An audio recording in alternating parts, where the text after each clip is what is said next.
घर खरीदने से पहले किन बातों का ध्यान रखें? घर मतलब लाखों करोड़ों का निवेश, इसलिए कुछ सावधानियां लेना बहुत आवश्यक है। जैसे लोकेशन, घर खरीदते समय हो सके तो office, school, market, railway station, bus stop, hospital इसके आसपास प्रेफर करें, जिससे आपको ट्रैवल की परेशानी कम हो।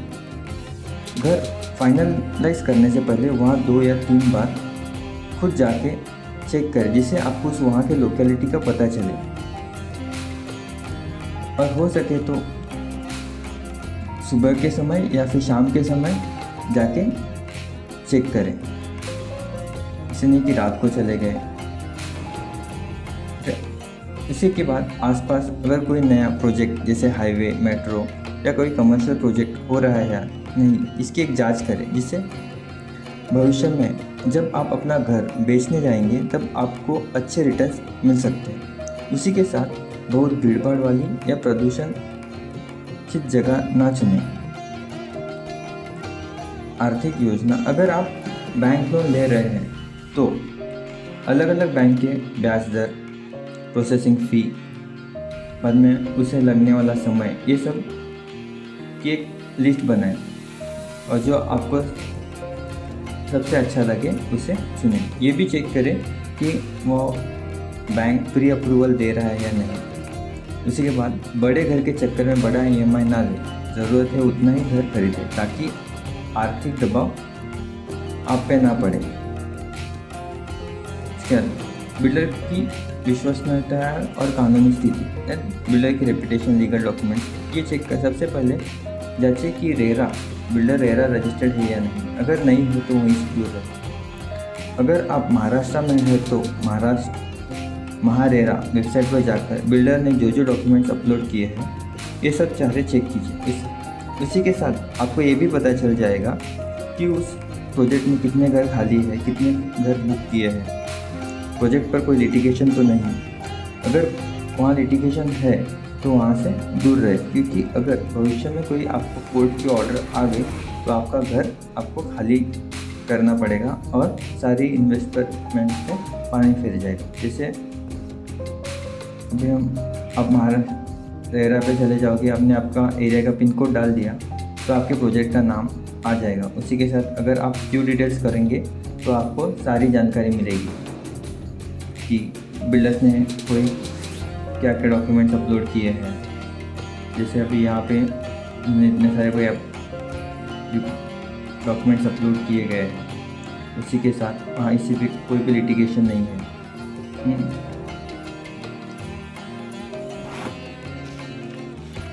प्रोजेक्ट के दस्तावेज और लागत की जांच, IGR महाराष्ट्र के वेबसाइट पर जाकर आप उस एरिया या बिल्डिंग के इंडेक्स 2 चेक कीजिए, जिससे आपको पता चलेगा उस एरिया या बिल्डिंग में क्या रेट चल रहा है या फिर उस एरिया में क्या प्राइसिंग चल रही है।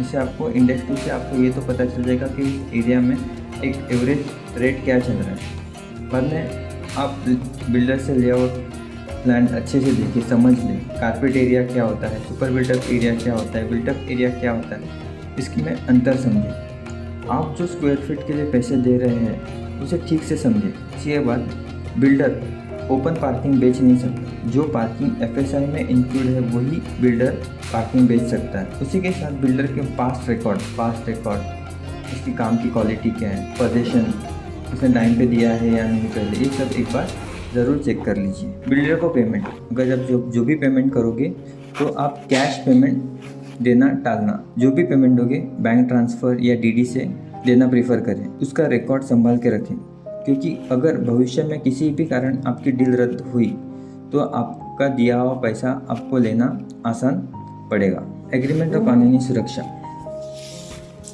अग्रीमेंट ध्यान से पढ़ें। कोई भी छिपी या अस्पष्ट अर्थ आगे परेशानी बना सकती है। हर एक क्लॉज अच्छे से पढ़ें। ब्रोशर में एडवर्टाइजमेंट, सेल्समैन जो आपको बता रहा है वो सारी चीज़ें एग्रीमेंट में लिखवा ले। और किसी भी क्लॉज में अगर आपको दिक्कत है तो उसे बदलवाने या हटवाने की या उसे निकाल ही दे, जैसे आपको ठीक लगे, या तो उस क्लॉज को बदल दीजिए या फिर इसको हटवाने के लिए कहें। अग्रीमेंट वगैरह हो जाने के बाद अगर वहाँ कोई रह रहा है तो उसे पोजीशन सर्टिफिकेट मिला है या नहीं ये देखें। मेंटेनेंस चार्जेस बहुत ही ज़्यादा नहीं, ये भी एग्रीमेंट से पहले चेक करिए। और उसी के साथ बिल्डर को कोई भी मेंटेनेंस एडवांस में मत दीजिए। आपका एग्रीमेंट हो जाने के बाद हाउसिंग सोसाइटी के गठन पर जोर दें, क्योंकि सोसाइटी बनने के बाद फ्लैट मालिकों को कानूनी अधिकार मिलता है और बिल्डर से ज़मीन और बिल्डिंग के अधिकार सोसाइटी के पास आ जाते हैं। और बिल्डर के खिलाफ किसी शिकायत या कार्रवाई में सोसाइटी एक लीगल एंटिटी बनकर कार्रवाई कर सकती है। सोसाइटी के बाद कन्वेंस डीड अवश्य करें, क्योंकि इससे ज़मीन का मालिकाना हक सोसाइटी को ट्रांसफ़र हो जाता है। इसके बाद बिल्डर ज़मीन या कॉमन एरिया पर कोई भी हक नहीं जता सकता।